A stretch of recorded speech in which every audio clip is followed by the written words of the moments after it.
Nenek-nenek ini namanya Paulette. Pagi itu di gereja, terlihat Paulette sedang curhat ke pastor tentang masalah hidupnya. Usaha restorannya bangkrut, suaminya meninggal, dan putri kesayangannya menikah dengan orang kulit hitam. Ia tak terima kenapa Tuhan membuat hidupnya susah.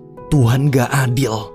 Pastor pun menasehati lebih baik Paulette bersyukur, karena di luar sana masih banyak orang yang hidupnya lebih susah.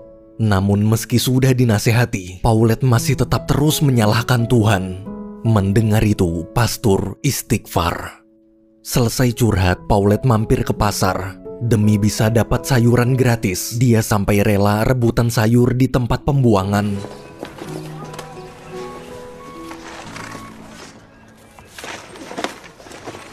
Lâche ça tout de suite.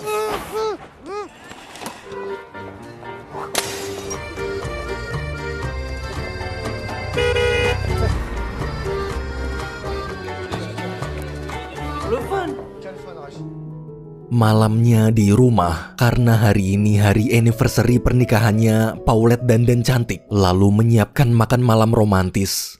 Sambil minum wine, Paulette terus ngeluh. Seandainya almarhum suaminya nggak jadi pecandu alkohol, mungkin sekarang dia masih hidup dan usahanya nggak akan bangkrut.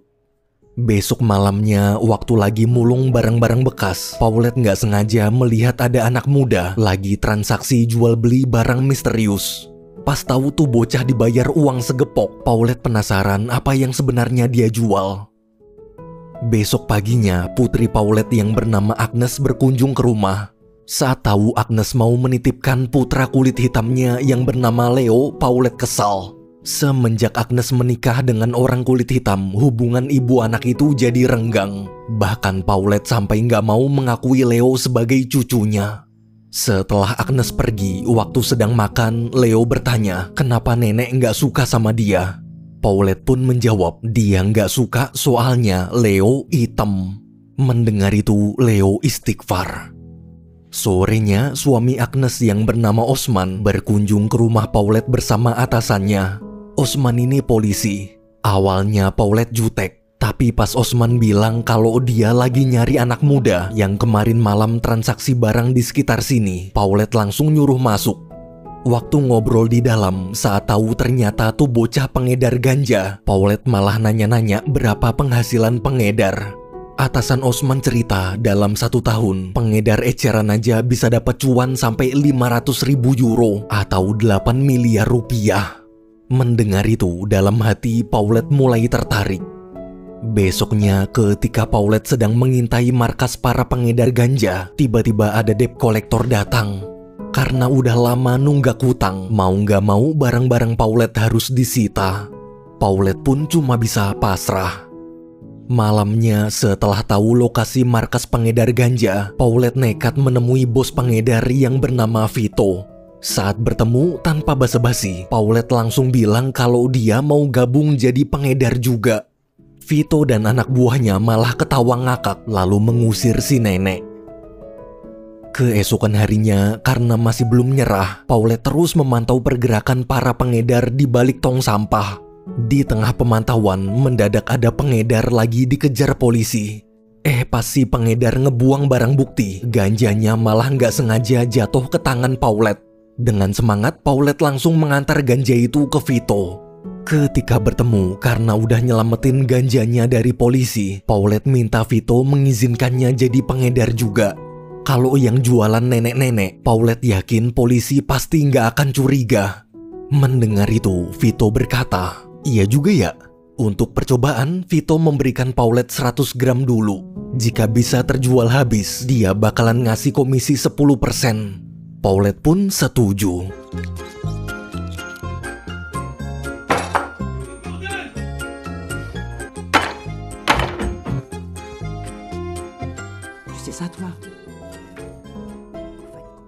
Esok hari, setelah membagi-bagi ganjanya jadi 5 gram, Paulette mulai menjualnya di stasiun kereta bawah tanah, tempat biasa para pengedar mangkal.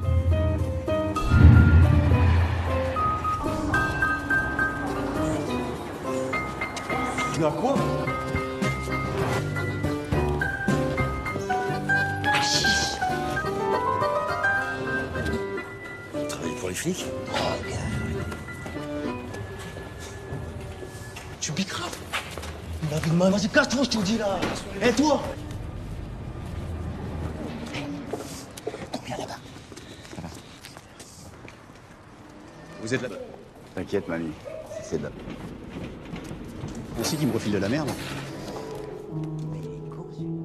Beberapa hari kemudian, setelah semua ganjanya terjual habis, Paulette setoran uang ke Vito. Pas tahu ternyata si nenek jago jualan, Vito kagum. Selesai membagi komisi, Vito ngasih ganja lagi sebanyak 1 kilo.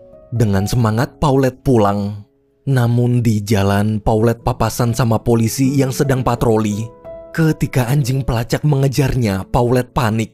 Beruntung Osman datang menolong. Sebagai permintaan maaf, Osman mengantar Paulette pulang. Selama jalan, melihat kebaikan menantunya itu, perlahan-lahan hati Paulette mulai luluh. Hari demi hari, si nenek terus berjualan di stasiun kereta.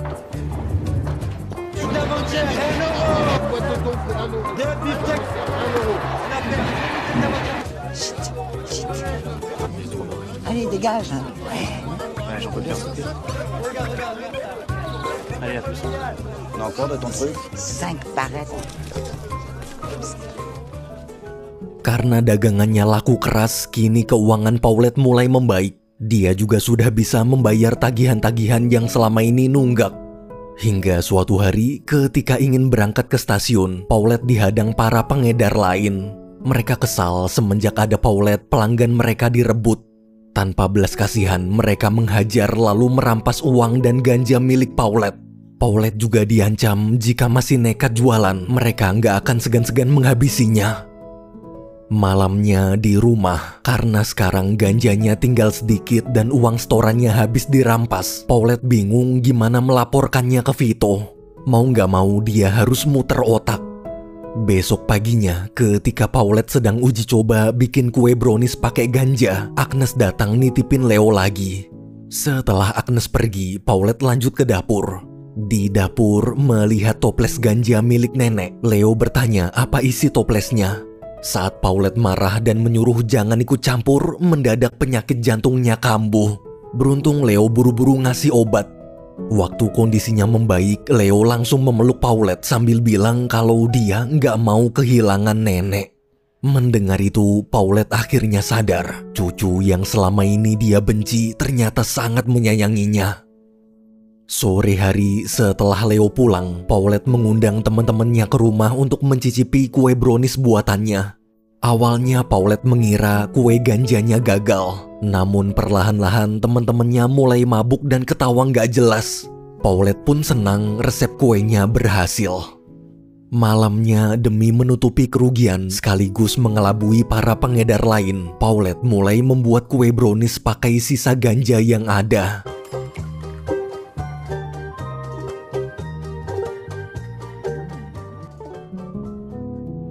Besoknya karena bangun kesiangan, Paulette buru-buru nyiapin kuenya lalu pergi ke stasiun. La tête qui défonce. Ça merde quand. T'as pas de gueule, hein. Attends, je vais te prendre un sablé, là. La tête qui défonce. Attends, tu rien du tout. 20 euros. Ah, c'est bon, ça. Qui défonce. Beruntung hari itu kue dagangannya laku keras. Akhirnya dia bisa setoran uang ke Vito lagi.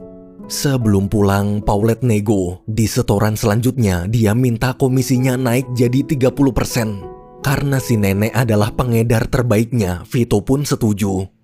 Saat pulang untuk merayakan keberhasilannya, Paulette membeli TV 60 inch yang dari dulu dia idam-idamkan. Keesokan harinya, waktu Paulette lagi masak kue, ada anak muda bolak-balik datang mengantarkan pelanggan yang ingin membeli kue ganja. Paulette yang heran bertanya kenapa mau bantuin. Pemuda itu menjawab, sebagai tetangga dia sudah menganggap Paulette seperti neneknya sendiri. Para pelanggan juga udah ketagihan sama kuenya dan cuma mau beli ganja lewat Paulette aja, nggak mau ke yang lain. Sebelum pergi, si pemuda mengingatkan agar lebih hati-hati. Para pengedar lain sudah membuat rencana untuk menjatuhkan Paulette. Malamnya di markas, waktu Paulette lagi setoran uang ke Vito, ada 2 orang pengedar mencoba memfitnah dan bilang kalau Paulette curang. Vito malah ngomelin mereka. Si nenek adalah penjual terbaiknya. Siapapun yang berani macam-macam akan berhadapan sama dia. Mendengar ancaman itu, para pengedar langsung diam ketakutan. Karena senang penjualan ganja naik terus, Vito memberikan perlakuan spesial. Jatah ganjanya dinaikin jadi 4 kilo. Mulai sekarang Paulette juga nggak perlu repot bolak-balik ke sini lagi. Cukup santai di rumah biar anak buahnya yang mengantarkan. Paginya, karena bingung gimana jualin ganja sebanyak 4 kilo, Paulette mengundang para pengedar lain untuk kerjasama. Daripada sesama pengedar ribut terus, mending bantu jualin kuenya aja. Nanti dapat komisi 15%. Awalnya semua menolak, tapi setelah mencicipi betapa enaknya kue ganja Paulette, mereka akhirnya setuju. 1 minggu kemudian, karena Paulette udah lama nggak ngumpul bareng teman-teman nenek-nenek lain, para nenek yang khawatir pun datang berkunjung. Pas sampai, mereka bertiga kaget melihat ada banyak orang mengantri di rumah Paulette. Mereka lalu bertanya kenapa akhir-akhir ini Paulette menghilang dan apa yang sedang dikerjakan.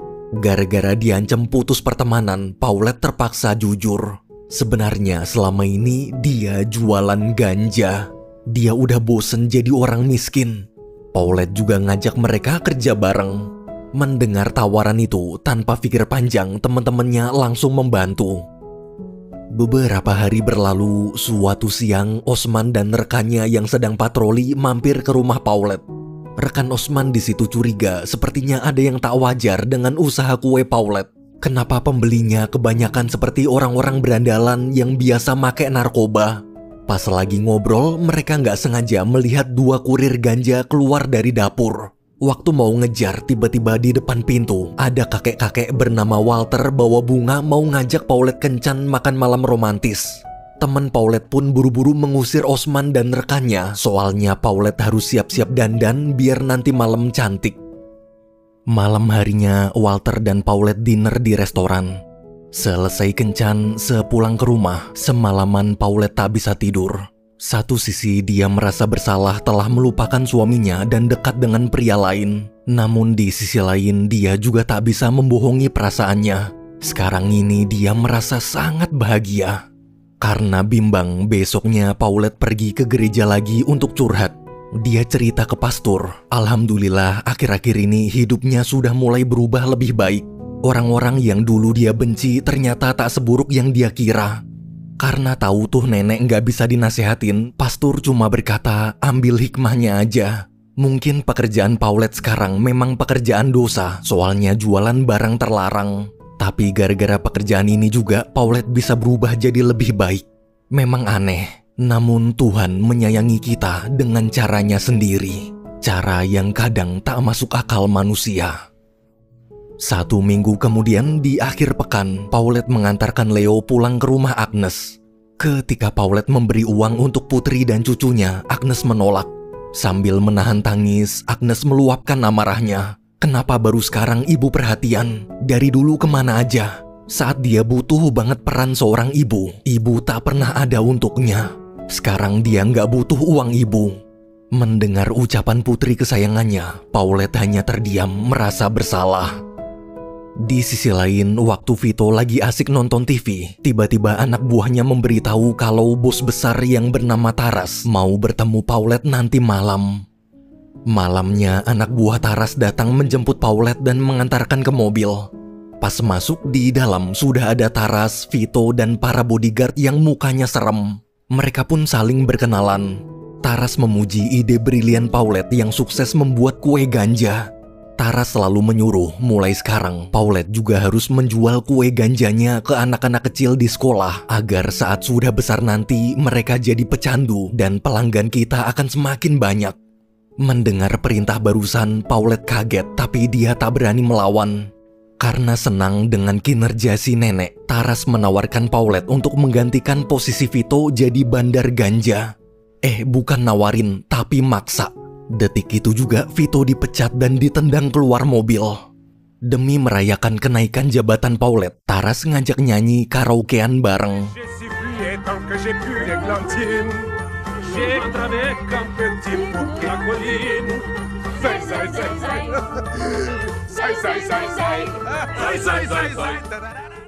Besoknya ketika Paulette menjemput Leo pulang sekolah, dia syok melihat cucu kecilnya membawa roti ganja. Paulette pun menyuruh Leo jangan pernah mau nerima kue-kue seperti itu lagi. Di akhir pekan, Paulette mengajak cucu dan 3 temannya jalan-jalan. Di mobil, Paulette bilang ke temannya, mungkin liburan ini adalah liburan terakhir kita. Jadi mari kita bersenang-senang sepuasnya. Voici la seconde chose. Mesdames, nous vous souhaitons un excellent spectacle.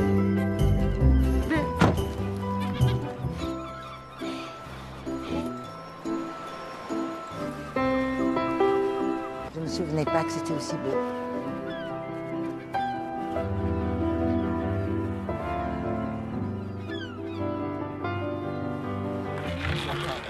Ça vous dirait, on verrait sur la côte.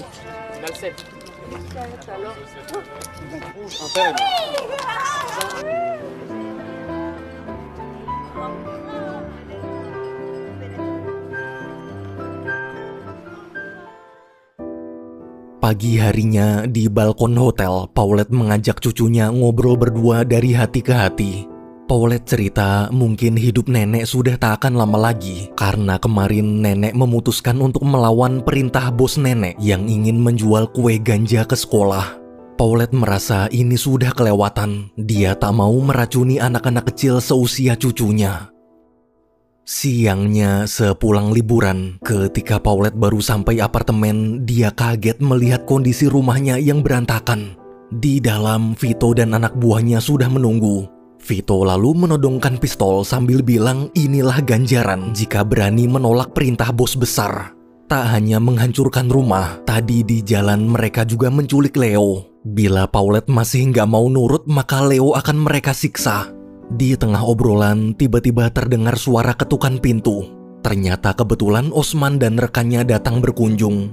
Sebelum keluar lewat balkon, Vito mengingatkan jika ingin cucunya selamat jangan berani-berani lapor polisi. Saat mendengar ada suara aneh di dalam, dengan sigap Osman langsung mendobrak pintu. Sayangnya Vito sudah kabur. Melihat rumah mertuanya kayak kapal pecah, Osman ingin menelpon polisi tapi Paulette melarang. Ini cuma gara-gara angin aja. Paulette pun buru-buru mengusir Osman keluar. Sorenya, setelah dapat kabar dari suaminya, Agnes datang ke rumah Paulette menanyakan di mana keberadaan Leo. Kenapa sampai sekarang anaknya masih belum pulang ke rumah? Dengan perlahan, Paulette menjelaskan kalau Leo diculik. Tolong jangan lapor polisi. Percayalah pada nenek. Biar kita para nenek yang turun tangan langsung menyelamatkan Leo.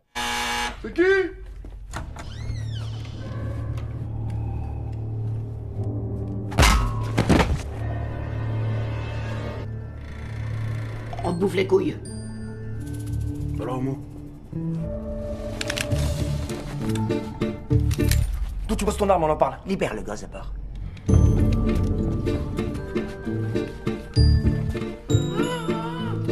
Moi, j'en ai rien à foutre de crever. File vite, mon... Setelah Leo bebas dan kabur, di tengah ketegangan, teman Paulette nggak sengaja mencet senjatanya sampai bunyi musik. Karena ketahuan cuma senjata mainan, Vito gantian menyekap mereka. Tak lama kemudian Taras menelpon. Untuk terakhir kalinya, Taras bertanya apa mau berubah pikiran. Namun Paulette tetap menolak menjual ganja ke sekolah. Taras pun menyuruh Vito untuk menghabisi nenek-nenek itu. Problème de couple avec ma fille, il y a des tensions dans le même...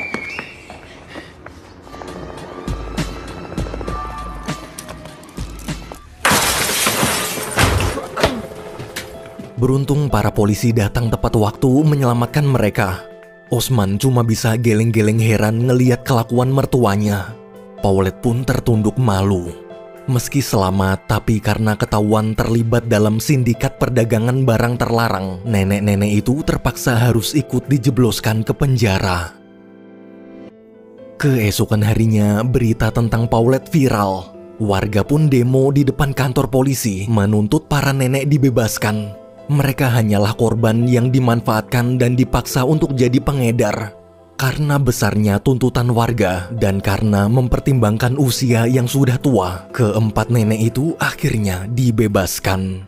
Saat keluar, teman-teman Paulette terharu melihat dukungan masyarakat. Tapi mereka juga sedih udah nggak bisa jualan ganja lagi. Artinya mereka udah nggak bisa hidup enak lagi. Mendengar itu, Paulette berkata, dia punya ide. Beberapa bulan kemudian terlihat Agnes dan Leo sedang mengunjungi toko kue Paulette yang baru aja buka. Paulette dan teman-temannya masih berjualan kue ganja. Bedanya sekarang mereka pindah ke kota Amsterdam, Belanda. Karena di Belanda ganja boleh diperjualbelikan. Hubungannya dengan Agnes juga sudah membaik.